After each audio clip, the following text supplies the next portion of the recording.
to the one who has many faces, for you who lives colorful days. In the evening, on his way home, swaying in a packed commuter train, Takumi's expression was quietly subdued. At work, he spent his day more earnestly than anyone, but in these moments alone, he sometimes found that even he didn't really know himself.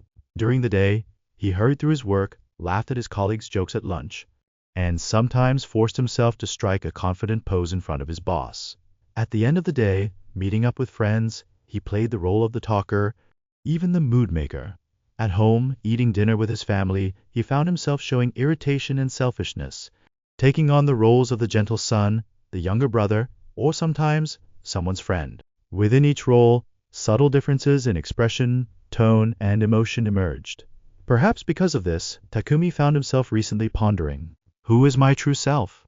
If I have so many faces, could it be that I'm actually a fake? Anyone reading this has likely had similar thoughts.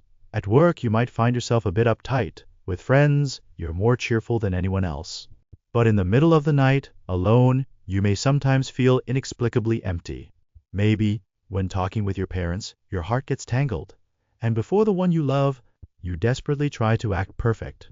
At times you might wonder, why do my moods change so much? Am I really the same person today as I was yesterday? Self-reproach and confusion may well up in you out of nowhere. But you don't have to worry. The people of ancient Greece wore personas masks. Like actors in a play taking on different roles, we each have many faces suited to different situations. The psychologist Carl Jung also said, every person has many personas, and all of them are truly themselves. At work, you might be cautious with your friends, mischievous with your partner.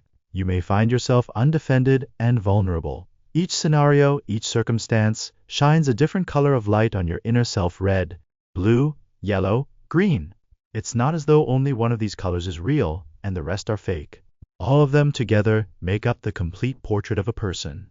Takumi, too, gradually comes to this realization. Though he sometimes feels anxious, he comes to see that growing up is the process of expanding the vessel that can accept more and more roles and faces.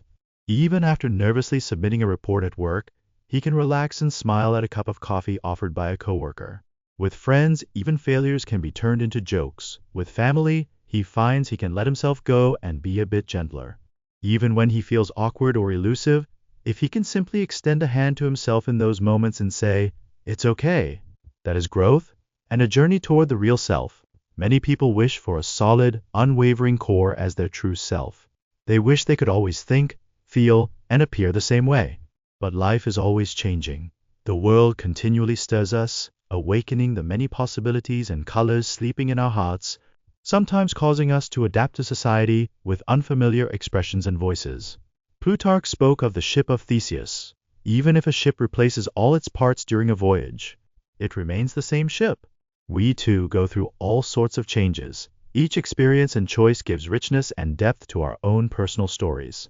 Perhaps the true self isn't something singular and fixed, but rather, in each of our diverse expressions, emotions, thoughts, and relationships, it appears when we look honestly in the mirror, swaying between these various selves. Today, the self hurt at work, the self who laughed uncontrollably with friends, the self who stares at the floor at home without thinking. None of these are just acted masks. They are all rich self-portraits of the one person called me. Takumi decides he will no longer doubt himself. When he's anxious, he'll let himself be anxious. When he's lonely, he'll let himself be lonely. When pride and joy arise, he'll just accept those too. If everyone in the world lived with just one face, surely the world would be a dry, lonely place. The reason we are colorful is because we are incomplete beings who have to adjust to one another. To find your true self means to look at yourself as you are in each moment, and to have the courage to embrace even those selves that change with the flow of time.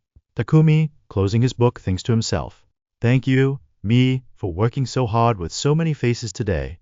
Whether you were bravest, weakest, or anything in between, you're all okay." He gently pats his own shoulder. And maybe, one evening, at the end of your day, in a place where no one can see, a new feeling might quietly sprout within you. Maybe your contradictions, your changes, your countless faces are themselves the proof that you are alive. When you squeeze your hand in your pocket on a night walk, or greet the dawn all alone in your room, you likely recall certain memories and expressions. In those moments, try saying this to yourself: I can change.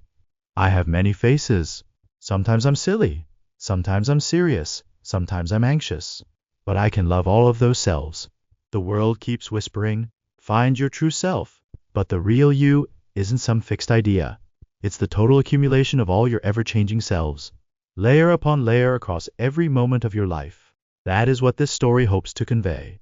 The self who worked so hard today at your job, the self who laughed so much with friends, the self who, even after crying at home, found a quiet smile. Each is a precious fragment under the name you. No one knows what face of me tomorrow will show the world, but it's enough to cherish and fully love all of your colors. Tonight, you can pledge that to yourself if you wish. To the self who embraced so many faces today, and to you who are reading this story, I send my warmest respect and comfort. To you who lives with so many faces, let each face come together to form your one and only self. Never forget your everyday is always your story.